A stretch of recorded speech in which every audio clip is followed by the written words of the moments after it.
At Denning Pharmaceuticals headquarters, former employee John takes the elevator and opens his suitcase to reveal a gun.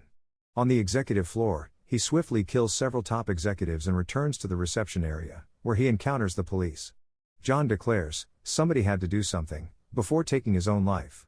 News reports later reveal that Denning Pharmaceuticals is releasing a new medicine that is receiving FDA approval despite causing fatal side effects, which have already resulted in 3 deaths. Consequently, the company is facing a significant lawsuit, and its stock prices are plummeting as they attempt to destroy evidence. A prominent lawyer named Alan decides to take on the case against the company, which will have a substantial impact on his career.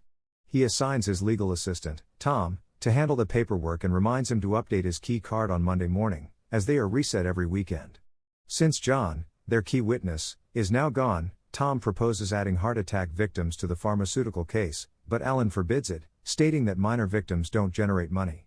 Tom is then summoned to another boss's office to discuss the Gam crime family case. Tom had sent a memo expressing his desire to join that case, but his boss destroys the memo and reprimands him for not focusing on his current cases.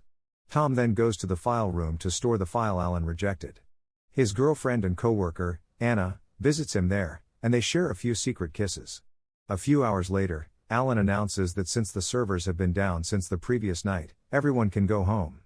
Before Tom leaves, Alan tells him he made a careless mistake with the memo and fires him. Devastated, Tom decides to leave anyway, unaware of his next destination. While in the lift, he encounters another man carrying a briefcase. Upon moving outside, the man places the briefcase on the floor, which is picked up by another person who takes the elevator, arousing Tom's suspicion. After noting the floor the man went to, Tom tries to follow but finds his key card has already been reset. He sees the stranger waiting outside and, feeling uneasy, asks the guard to reactivate the elevator. Upon reaching the office, Tom notices his co-worker Roger at his desk and asks him to open the door. Roger behaves strangely, and Tom notices the file he had put away is now on the desk. Growing more suspicious, Tom starts recording with his phone and hides it in a pencil holder. Continuing his investigation, Tom discovers the mysterious man tampering with the power box. A lawyer approaches the man, asking for ID, skeptical of his claim to be. When the lawyer attempts to call for confirmation, the man pulls out a gun and kills her. As the killer hides the body, Tom rushes to the bathroom and finds the security guard's body in a stall. Checking on the guard triggers the toilet sensor to flush, so Tom closes the door and climbs onto the toilet to hide. The killer enters, washes blood off his face while talking to the body, and mentions needing the keys. Tom sneaks into the next stall just before the killer takes the keys, gun, and radio from the body. Trying to stay hidden, Tom climbs onto the toilet and almost triggers the flush again, but the killer activates his toilet first and doesn't hear Tom. The killer then destroys the radio, leaves to shut off the fire sprinkler, and installs explosives in the file room. Meanwhile, Tom rushes to the break room and finds Roger, informing him about the killer.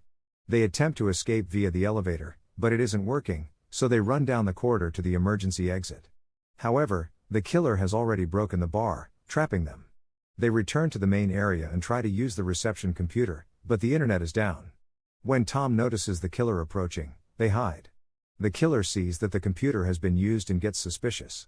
After disconnecting it, he enters the desk area, revealing he also has a key card.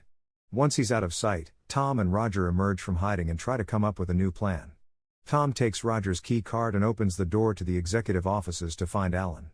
He sends Roger to retrieve his phone and call the police. As Tom activates the lock, his jacket gets stuck in the door. While searching for Alan, Roger reaches his desk and uses his phone to call his wife. Before he can say anything important, the killer finds him and forces him to say everything is fine. Tom witnesses this through the window and runs to the break room to find a knife. After Roger hangs up, the killer pulls out his gun and asks if anyone else is working late. Roger lies, saying it's just him. The killer then grabs a cable and starts choking Roger, all of which is recorded by Tom's phone. When Tom returns, he finds the desk empty.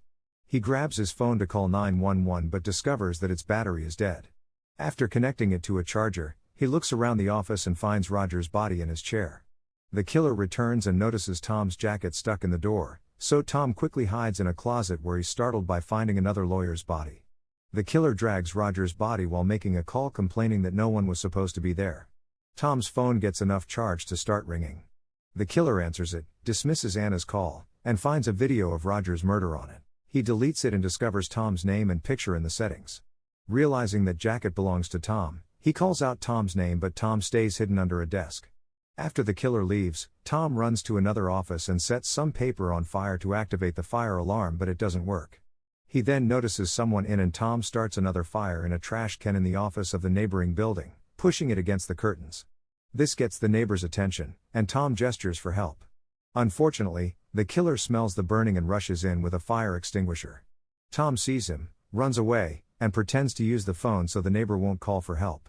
Minutes later, Tom reaches the reception and uses the computer to create a new key card. The killer almost discovers him, but Tom quickly puts the computer in sleep mode and hides under the desk. After the killer leaves, Tom resets all the locks, rendering the killer's card useless. He then turns off most of the building's lights and rushes to Alan's office, only to find him talking with a woman. At that moment, the killer shoots the office lock, so Tom hides behind the door. The killer seems familiar with Alan, but when the woman pulls out a gun, he kills her immediately, taking her gun and leaving while telling Alan to stay put. Once alone, Tom asks about the woman's identity, and Alan reveals she was part of the Gam crime family set to testify against her husband. Alan suspects the killer was sent by the Mafia to silence her.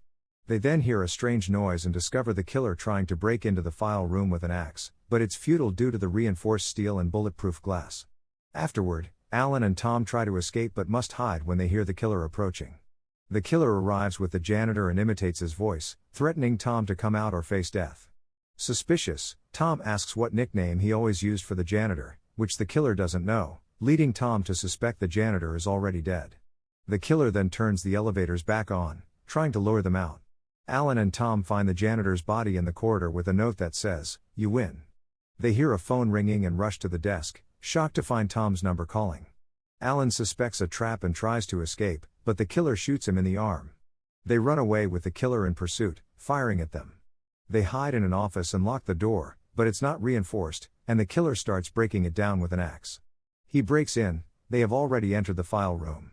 Tom attempts to use the killer's phone to call for help, but it's password protected. The killer, still in possession of Tom's phone, texts Anna to lure her over. Desperate to help her, Tom gets an idea and starts using the copy machine at the entrance. The killer lets Anna in and holds her at gunpoint, demanding her phone to destroy it. At that moment, Tom appears and offers to exchange the key card for Anna, but the killer is skeptical until Alan arrives to help negotiate. After the gun is dropped, Alan takes the card to the killer, who releases Anna but then draws the guard's gun. Alan pushes the killer to save Anna, but the killer punches him and drags him to the file room. There, the killer complains that Alan didn't clear the office, revealing their collaboration. The killer activates the explosives just as Tom arrives with a gun, only to find the killer has all the bullets. Alan uses the opportunity to escape, locking the killer in the file room. The killer tries to use the key card to escape, but it doesn't work because Tom gave him a fake one made with the copy machine. Suddenly, the explosive goes off, starting a fire among the file shelves. The killer tries unsuccessfully to extinguish it and passes out from the smoke. Tom enters, discards the gun, and puts out the fire by pushing over the shelves. Suddenly, the killer wakes up and attacks Tom, leading to a fight. The killer quickly overpowers Tom, and Anna intervenes to help but is punched in the process. Tom uses the distraction to punch the killer, and after they both fall, Alan appears and shoots the killer before dying. The killer whispers the numbers 1122, and Tom takes the keys from his pocket. Anna uses the keys to activate the elevators. Tom returns to the desks and finds the case file, revealing that the pharmaceutical company wanted to eliminate all evidence. He then types 1122 into the killer's phone, unlocking it to find Alan's phone number. It turns out Alan was paid by the pharmaceutical company to lose the case, and he hired the killer to destroy the files and kill Roger. Alan claims corporations are more dangerous than the Mafia and tries to bribe Tom, but Tom refuses the money and leaves with the file. Not wanting to go to jail, Alan commits suicide. The police arrive soon after, so Tom rushes to leave with Anna before they can be seen. In the file room, the copy machine is producing thousands of copies of the case evidence. A cop, who was the one who provided the gun for the killer, finds Tom's phone in the killer's hand and immediately calls a hitman to silence Tom. Thanks for watching. If you are new, don't forget to subscribe for more of these recaps. Until next time, have a nice day.